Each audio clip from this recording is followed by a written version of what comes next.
Welcome to the podcast here at Colts Nation 365. I'm your host, Zach Boyd, and, ironically, I can't even make this up. This is episode number 12, and it's pretty crazy that episode 12, with the things that's happened in the last 24 hours, we're going to kind of dive into a few things. We're going to discuss, kind of wrap this Andrew Luck thing up. And then we're going to move into Jacoby Perset. What's next with Jacoby Perset, the future of the Colts. And we're going to kind of do a pregame, game 3 wrap up, just kind of some hits and misses. And then we're going to kind of provide you some of our favorite moments at the very end with Andrew Luck. But hopping on the show today, we're going to call this episode After Further Review. We're going to release this every Monday moving forward. We got Adam Reuter on here. How you doing, Adam? Pretty good, Zach. How you doing, man? Pretty good, man. Hey, I guess we had a night to sleep on it. I think I said yesterday in the emergency podcast, all Colts fans need that 24-hour rule. And I think I've realized today that in this instance, this is such an historical thing. We almost need a 48-hour rule. I don't even think 24 hours is enough to digest exactly what happened. And we're all just in kind of just really disbelief. I mean, there's been tons and numerous things said about this, and there's just so much to talk about. I felt like we needed to kind of get this out of our system, and then we need to move forward. Here at Colts Nation 365, we're here to provide you guys with current events from the Colts football team. And no matter how much it hurts to say, Andrew Luck is not a part of this football team for this season, 2019. But we're just going to kind of dive right into it. The first thing I want to talk about, Adam, was the crowd thing. The booing. A lot of people had issues with the booing. For me, all I can say is this. At Colts Nation 365, I defend the fans. I know that it's a bad look. It's a black eye. Call it whatever you want to. But I really feel like in that moment, the way that happened, which I feel could have been an avoidable situation. If Andrew Luck, if he's not on the sidelines right there, that doesn't happen. So to some degree, you have to put a little responsibility on the organization for even taking a chance to send him out there like that. Adam, you got thoughts on the booing situation? Does it bother you, not bother you? What do you say? It doesn't bother me because, I feel that same pain as a Colts fan. You can't help it. If you're a fan of that team, you can't help but feeling, a little bit of resentment, towards him. I mean, but like you said, in the moment and the timing and everything, I don't obviously, I'm not going to condone that. I'm not going to encourage it by any means. But I mean, at the same time, though, I got to stand up for our Colts fans. I mean, it seemed like from the videos, there wasn't a ton of Colts fans even left. I saw a lot more Bears jerseys than I did. But still, I mean, in that moment, I get it. But there's been a lot of chatter about, who's the Colts, person inside that leaked it to Adam Schefter. And that stuff doesn't really matter to me because I think they had originally planned on the press conference being today. And there was kind of an impromptu thing after the game. So I definitely understand it. But at the same time, I mean, we got to recognize the greatness of Andrew Luck. Exactly, man. Andrew Luck, he did so much for us in not a really long period of time, but the injuries at the end of the day, it sounds like in that press conference just kind of caught up to him. He just didn't want to mentally have to fight through those circumstances. And I'll say it tonight, and I've said it a million times, right or wrong, it's unfair. He had big shoes to fill. When you're the quarterback, the number 1 pick in the draft, and you're overtaking a position for Peyton Manning, I mean, I don't know that that's fair to anybody on planet Earth, to be honest. I mean, that's just an iconic. I mean, the man's got a statue out front. When you walk there, I mean, that's what you see is Peyton Manning. It's Peyton's house. I mean, Andrew's had a great run, but it is Peyton's house, and that's very evident when he's in town, when he's in the building. So from that, it's always been a little unfair. And you know, my take on Andrew is real simple, Adam. I feel like uh, he does care for the game. He has a deep love for the game, but not in the way, in the sense that we're used to seeing. You know, let's just say I've heard Tiger Woods, Michael Jordan, Peyton Manning, Tom Brady. Maybe he doesn't love it in that sense, and he values a good quality of life and things outside of football maybe a little bit more. But you know, overall, we really have to be happy with what Andrew's provided for our team. You got any thoughts on that, Adam? Yeah, absolutely. I think you kind of hit the nail on the head with the expectations with him coming in, from the five-time MVP Peyton Manning, but coming in his rookie year being the number one overall pick, taking a team that was 2-14, in 2011 and turning that into an 11-5 team and taking them to the playoffs in his rookie year. That's just insane. And if you want to compare him to Peyton Manning, Peyton threw 28 interceptions in his rookie year, and he went 3-13. So I mean, it's just amazing the amount of times that he carried this football team over his first few years of his career. I mean, up until he had a much better team around him and a much better offensive line specifically in last season. But I mean, even I kind of forgot that. I mean, he changed offensive coordinators like. I think he had 4 different offensive coordinators. Starting off, he had, B.A. Bruce Arians, and then transitioning to Pep Hamilton and then Rob Jasinski and then with Frank Reich. But, I mean, that's Andrew Luck is I think that speaks to his intelligence a lot to be able to pick up on the offense that quickly. And anytime he was in the game, you knew no matter how many points they were down that they had a chance to come back and he was going to find a way to some way claw back. And, that's when, you just have a special generational talent on your team when your quarterback has the ability to do that. Yeah, and I'll say this: he's an elite quarterback. You can say what you want to say about him. He gets a bad rap because of the way he's just different. He's not into the social media thing. He's not into all the hype. He's not flashy. But he is a very, very, very good pro quarterback. And I'm very thankful to know that he's played for my team and my organization.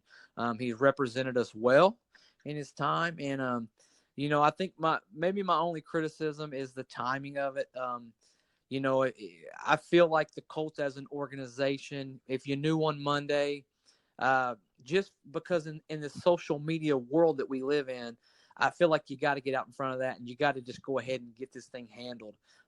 Maybe you had a process and maybe Andrew wanted it done this way, but I really feel like, would it have been a distraction to this game? Absolutely. But what we saw in this game, there's never been a bigger distraction inside of an actual game. I mean, we're talking about something, Adam, that has literally never happened in any sports. I mean, you baseball, basketball, football, tennis, soccer, it doesn't matter what sport. Literally, a player is retiring in the middle of an actual live football game with his home fans right there behind him. It's inconceivable, honestly, how that could all have gotten leaked out. And I just feel like if the Colts would have handled this in a more mature way, and if you wanted to wait till Sunday, I just don't think you need to be on the field. Just leave Andrew up in the press box, whatever you need to do. Let him come out there pregame and then get off the field. And then maybe you don't set yourself up for this, I guess, just a debacle, really. How do you feel about that, Adam? Yeah, I'm with you. I mean, it was definitely, if anything, an unprecedented, situation with a player, having that announcement. I mean, my dad and both my parents were at the game, and he was sending me pictures. He got up real close in the Colts sideline and was sending me pictures of him and, AC, his blindside, just chatting it up like it was a normal, football conversation. And just so many questions are running through my head right now. Like, I mean, did Anthony Costanzo and, Jack Doyle, right? Did they know? They had to have already known about that. I mean, it's like, there's just so many different questions I have, and I would love to be a fly on the wall in those conversations with him and Mr. Irsay, because I'm sure it was definitely pretty interesting.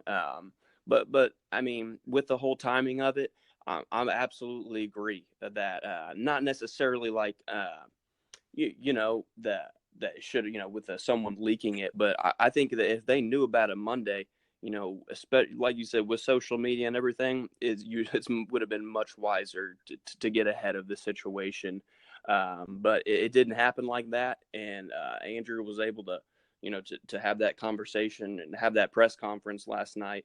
And I flipped on once we got back from Cedar Point, the first thing I did was I flipped on the TV. It was an NFL Network game, and as soon as his face popped up, dude, it was hard to watch, man, to see that press conference, and and it was him getting choked up and everything, and that right there. I mean, this whole situation is just so shocking and unprecedented. I'm still having trouble processing it, but like you said, we're going to have to accept it, that the season is still going to go on.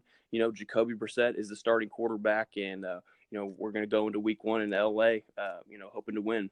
Absolutely, man. And I think one thing we as we transition into this thing, Jacoby Perset, you just brought him up. Whether you love it, hate it, or anything in between, Jacoby Perset is our starting quarterback week 1. Look, even if you love Chad Kelly, and I think he's looked really good in the preseason, he can't play week 1 and week 2. So it doesn't really matter how you feel about him. There's a lot of questions. Do you go out and sign a veteran to back him up with Phillip Walker? Phillip Walker, in my opinion, is not an NFL quarterback. I mean, this is not knee jerk. This is me seeing Phillip Walker for a very long time, and he's too small. He can't see over the line, and he just doesn't make the plays that an NFL quarterback would typically make. That'd be a very scary situation to see him have to trot out on the field. Heaven forbid anything happens to Jacoby Perset. But I guess, Adam, this is the Jacoby Perset era. So what are your thoughts on Jacoby leading out there week 1? Well, I got some really, really interesting thoughts as far as his, off the field. I'm sure we'll get into plenty of his on the field, film analysis, stemming back from the 2017 season and maybe even the game that he started. He might have taken over for Garoppolo after he got hurt during Brady's suspension.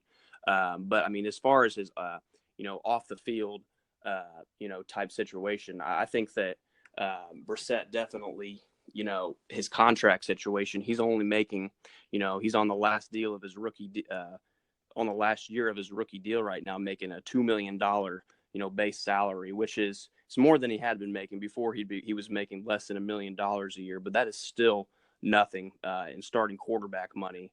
And the Colts have been saying for a while now that, they believe that he's a top 20 quarterback. And, we're going to see that, faith put to the test here. And but I think an interesting thing to look at, as premature as this might be, is his contract status and the fact that he's going to be a free agent at the end of the year. And there's a ton of knee-jerk reactions already with, future quarterback prospects like Tua Tagovailoa and Trevor Lawrence, and that is just so premature. You're talking, those guys are, top 5 picks, even if they're in the draft next year. And there's no way that the Colts are going to be in that situation unless they were to give up a massive amount of draft capital and move up. So I think it's an interesting thing to look at in signing Brissett to an extension.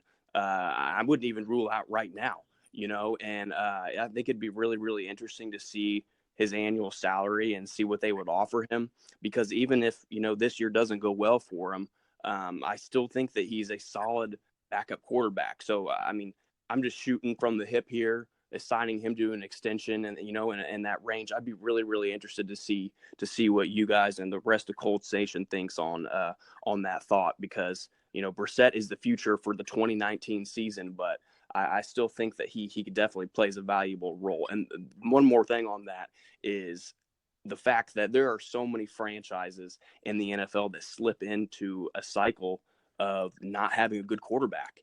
And the Colts have never, at least in my lifetime, before 1998, they have never really been in that situation. And that is a scary thing to fall into, to know that you have a talented roster, but you don't have a quarterback that can get it done. So I think it's really, really important, in my opinion, to try and lock down Jacoby Brissett, regardless if we're going to be he's going to be the starter after this season. Yeah, Adam, man, I tell you what, it's fluid right now. I think that Jacoby is a guy that you're really in a bad spot if you talk about where the Colts are. You let Jacoby go out and play a few games, and he looks great. Well, then, what you could have signed him for now probably goes up quite a bit. And starting NFL quarterback's not going to make anything less. I mean, bare minimum 14, 15, 16 mil a year if he knows he's the starter. And we're talking about base, the bottom of the barrel NFL quarterbacks are going to make that amount of money. But if he goes out and plays terrible in the first couple of weeks, then you're in a whole nother discussion. And then there's going to be that fan base of Chad Kelly. Bring swag out, give him a chance. He looks great in the preseason. I think, to be fair to all parts, I think that Frank Reich is the decision maker here. And I think whatever Frank Reich sees on a daily basis, we're just going to have to trust Frank on this one. To me, my only gripe with Jacoby Perset in the past has been he doesn't have great pocket awareness. And he just really, really, really struggles to read defenses sometimes. Now, look, we want to talk about an NFL arm. Jacoby Perset has an incredible NFL arm. I mean, he can throw the football down the field as far as anybody in the NFL. There's no question about that. He's got toughness. I mean, that 2017 season, I mean, he just kept getting hit and kept getting back up. There's no question that the team inside the locker room really cares a whole lot about him. They want to play for him. But we'll just have to see, man. I mean, it's going to be a really interesting beginning of the season. And Jacoby's in a great position. He wanted to be a starter. He's made it obvious over the offseason. He's told the Colts he wants to be in a starting situation. Well, here you go, man. You lose a game first 2 or 3 weeks of the season, and then all of a sudden the heat is on. That it's the debate of we go out and sign a veteran, or do we go with Chad Kelly. But speaking of Chad Kelly, do you think that he will be our backup, or do you think we'll go out for the free agency route? You mentioned going out and getting a veteran quarterback, and that is something that I still think should absolutely be highly considered. But being that, Chad Kelly, he seems to have the talent, so it's going to be extremely interesting to see,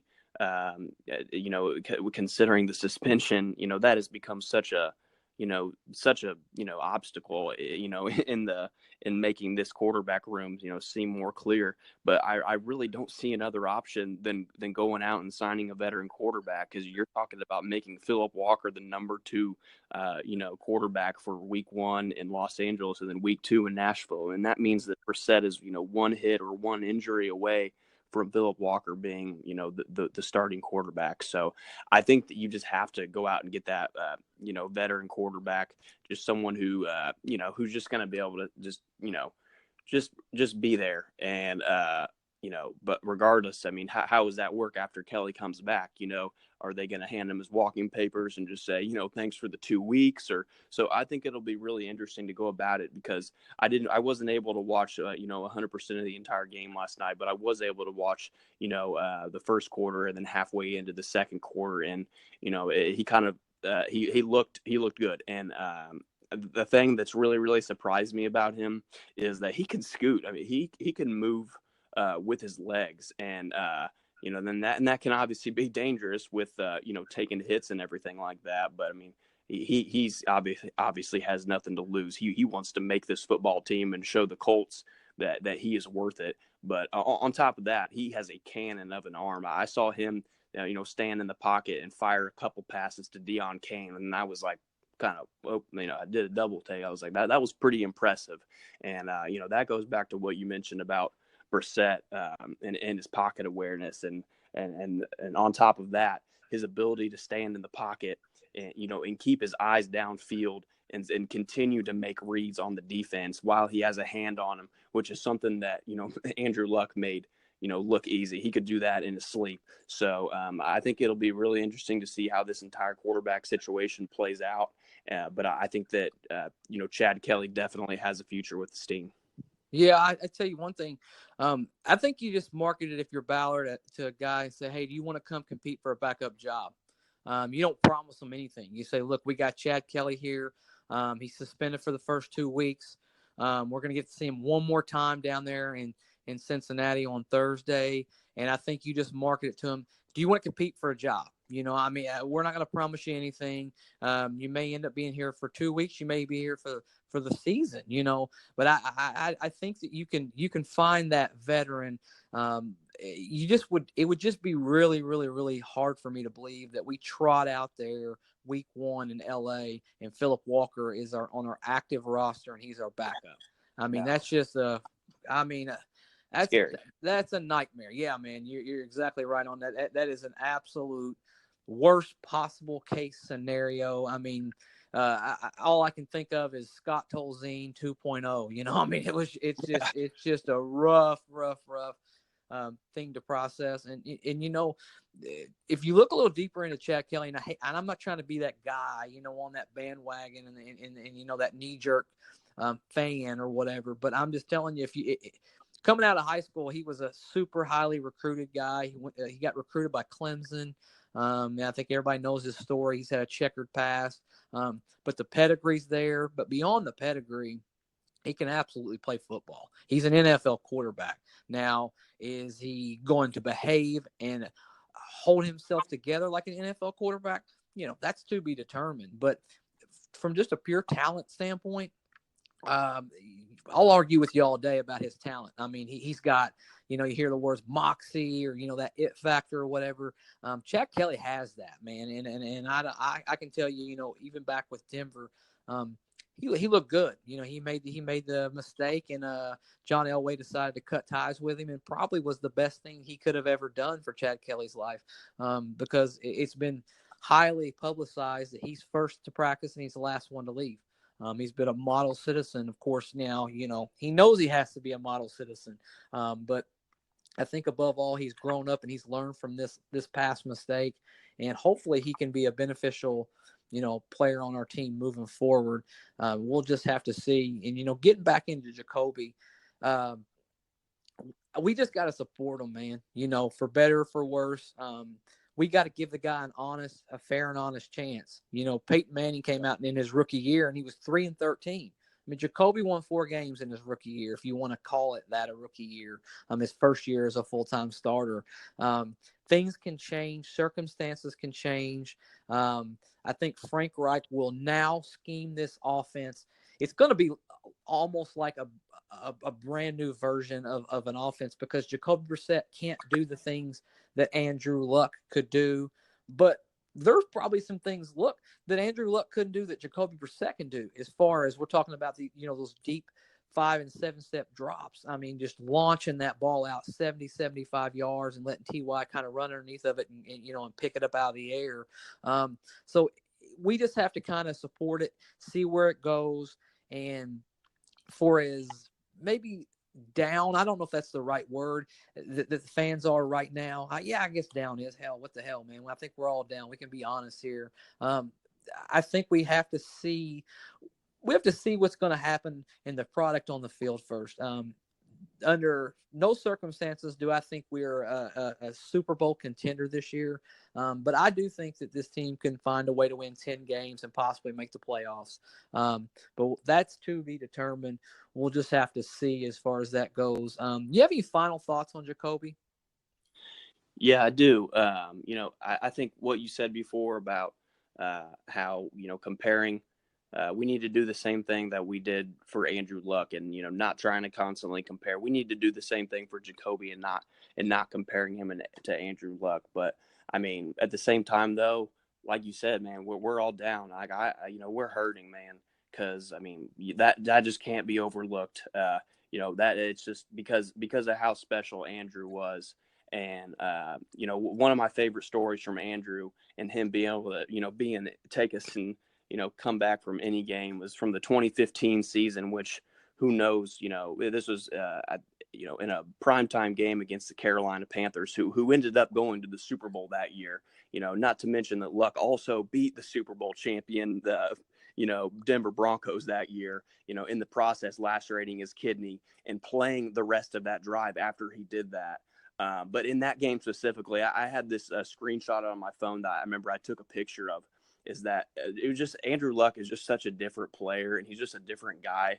But that season was especially weird. But one of my favorite stats was from that game. In the first 12 drives of that game, he was 5 for 16.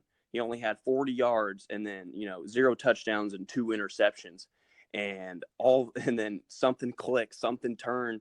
And the last 2 drives that he had, he was 12 for 15, 143 yards and 2 touchdowns. I mean, that is just mind-blowing that and he was able to bring us back into an inch worse of winning that football game. And it ended up going deep into overtime, and that ended up losing a heartbreaker. But I thought that story, I mean, that's a very, very not going to be a very well memorable game for the fact that he had a slow start, obviously, but I think that just spoke so much to how Andrew could keep you, just in any game.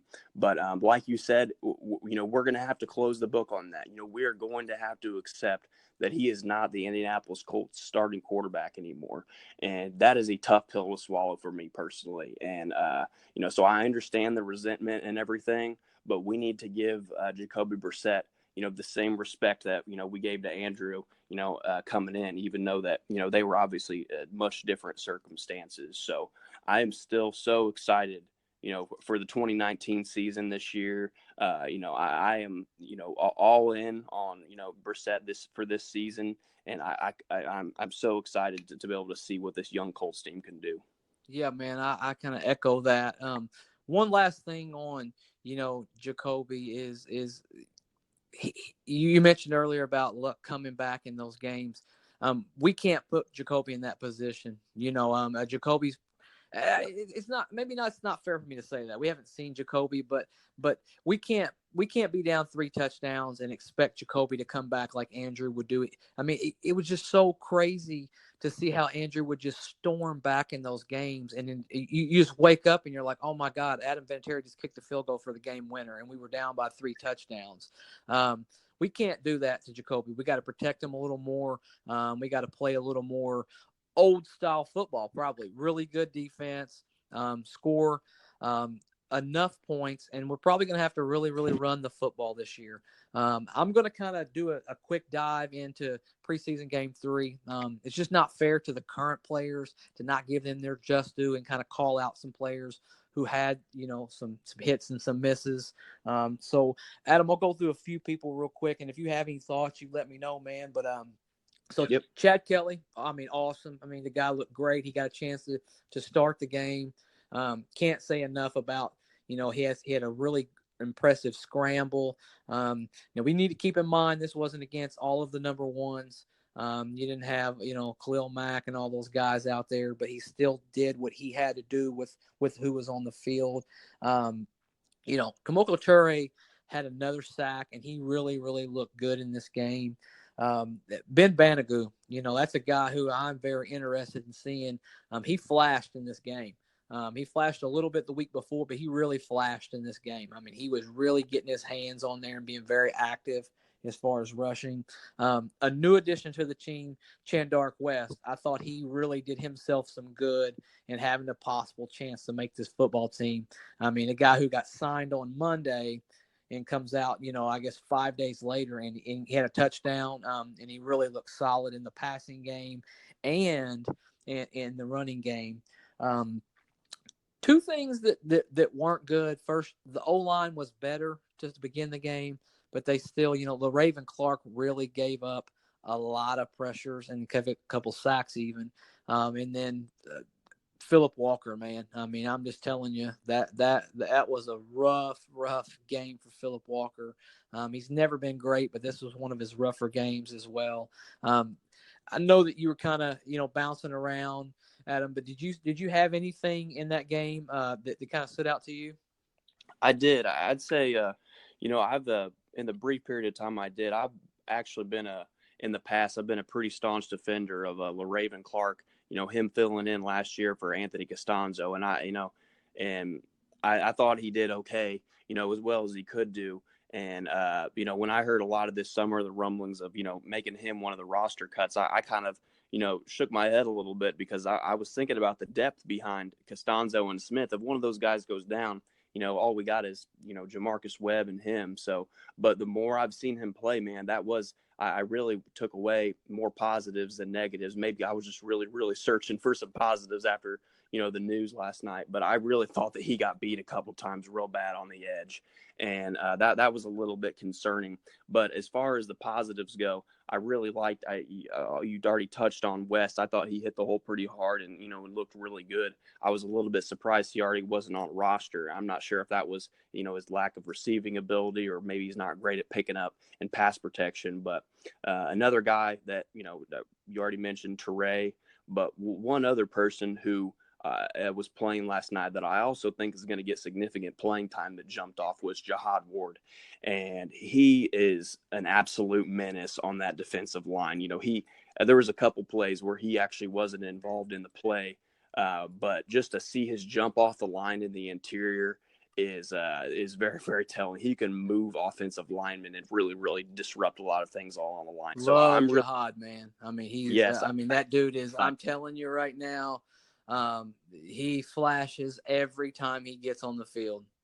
Yeah, absolutely. And I'm really, really excited to see him, get some more playing time, because he had, 3 or 4 sacks, in only 6 games last year. So he was on track for at least double-digit sacks last season. So it'll be really interesting to see what he can do. And I guess my last point would be on the offensive side of the football would be Dion Kane. And, it might be unfair to say this, especially only a year coming off the ACL injury, but I mean, you should look good against, the backups against the Bears, considering that he was a 2nd-round talent, despite being a 6th-round pick. And a lot of the reports I heard from last year's training camp were that he was the best receiver next to T.Y. Hilton, in camp last year as far as making plays. So I'm really, really excited that he looked great last night, and specifically his yards after the catch. And that's one of the categories that the Colts were, one of the worst, in the league in that category with Yak. So it was awesome to see him make that catch after Kelly was able to stand in that pocket and make that throw. And then specifically for him to take it 25 yards and play and make an excellent cut. And I'm not sure which knee that was, but man, he looked pretty healthy, and him scampering all the way to the end zone. So I was pretty excited to see that, and to see him. That I think he really solidified his spot on the roster, the number 5 wide receiver. Yeah, Rude, I'm glad you said something about Ward too. Something to really monitor for Colts fans as well is, Taekwon Lewis. It was out with a little bit of a knee injury, I guess. If that festers and turns into something, I mean, I wouldn't be worried at all to see Jihad Ward there on the inside, man. I mean, he looks really, really strong. And like you said, he played 6 games last year. He had 3 sacks. I mean, he was on a tear last year. And we really didn't lose a step. Danico Autry got hurt, and he comes in and fills in, and it's just kind of the same old, same old. So he's very valuable, and I expect him to make this team. We're going to do we've talked about it. Myself, Adam, and Chris, we're going to do a live Final 53. We're still working out time and all of that stuff, but we're going to do it real time, man. We're going to grade it, and we're going to do it right on a podcast. We're just going to go player by player, and we're going to go down and try to compare each other's notes and see who actually makes this Final 53. And then when it's all said and done, we're going to grade that thing and just see kind of where we are with the Final 53 roster projection. So that should be fun. But I think Jihad Ward's probably going to be on my Final 53. And then one last thing, just to kind of wrap this thing up, I thought it'd be cool, in honor of just, the 12th episode, Andrew Luck. I'm going to give my final great memory of Andrew Luck. And, moving forward next week, we're going to be Colts football, current Colts football, and we're probably not going to reflect a whole lot with the Andrew Luck thing, because I just think it's just unfair to the current team. But I can't get one thought out of my head with Andrew Luck, and I'll give Adam a chance to kind of reflect here in a second. That Superman play where that ball comes down. He grabs it in KC and he jumps over and dives and puts that football over that pylon in that incredible comeback playoff win against Kansas City. That's when I fell in love with Andrew Luck, to be honest. I mean, I thought, wow, I mean, that's my quarterback. Like, I couldn't be more satisfied and more thankful to have that guy out there competing.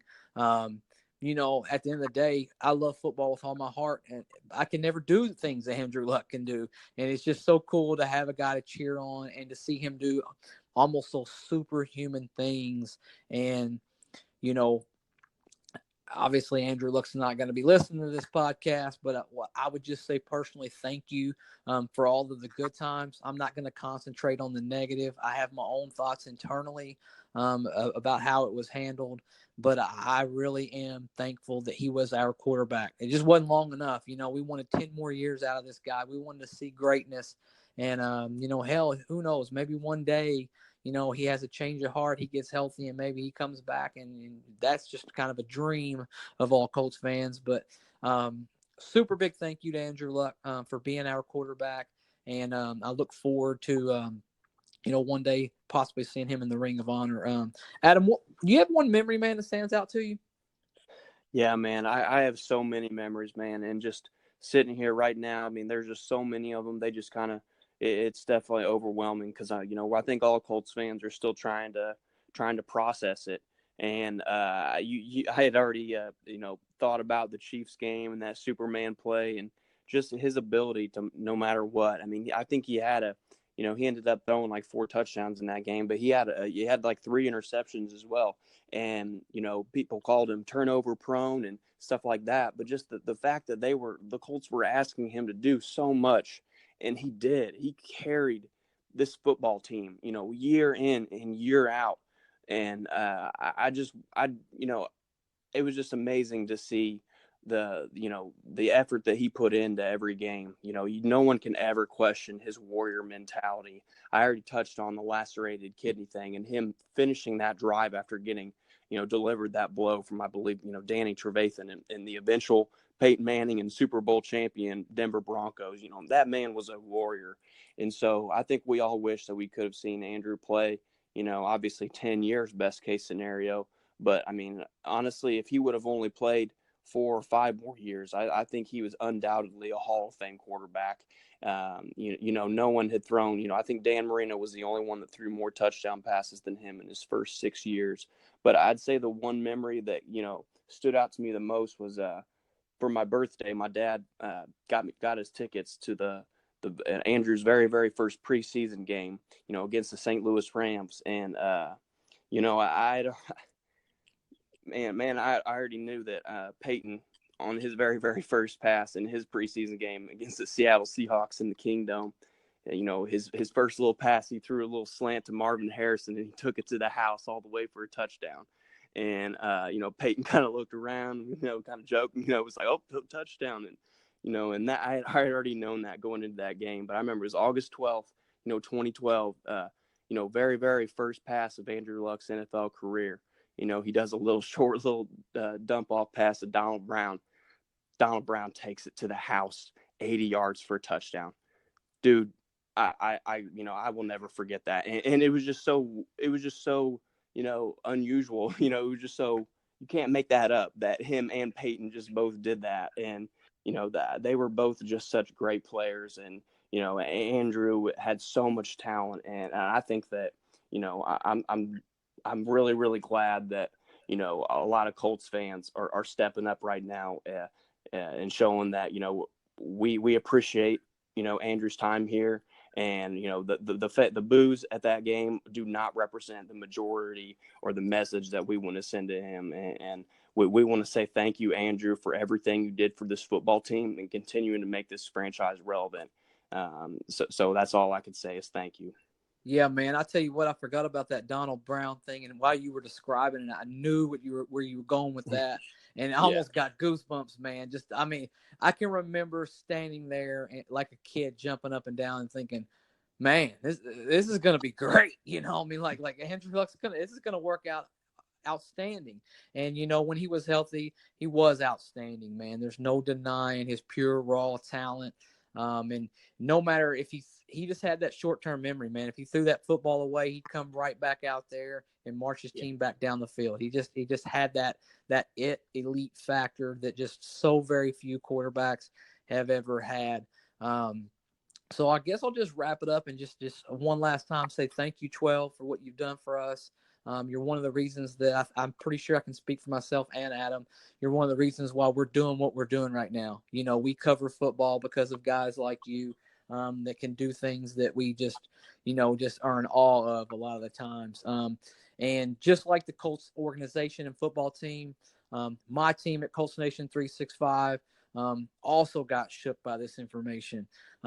But just like this team moving forward, it's next man up for us, and we have to deliver for the Colts fans, and we have to continue to put out good quality content, and we have to support this current team right now. So like I said, we honor Andrew. We appreciate Andrew, but moving forward next week, it's the next man up. And we're going to really try to concentrate on what we got now. And I'm excited for the season. You know, like you said earlier, Adam, I'm really excited for this thing. And, 2 nights in a row, man, I appreciate you hopping on, giving the fans, the insight. And I think it was just as important for us to do these podcasts as it was for the fans to be able to listen. So, big shout out to you, Adam, man. And we will see you next week. And I look forward to doing that final 53 with you, man, bud. Sounds great. I'm looking forward to it, Zach. Take care, buddy.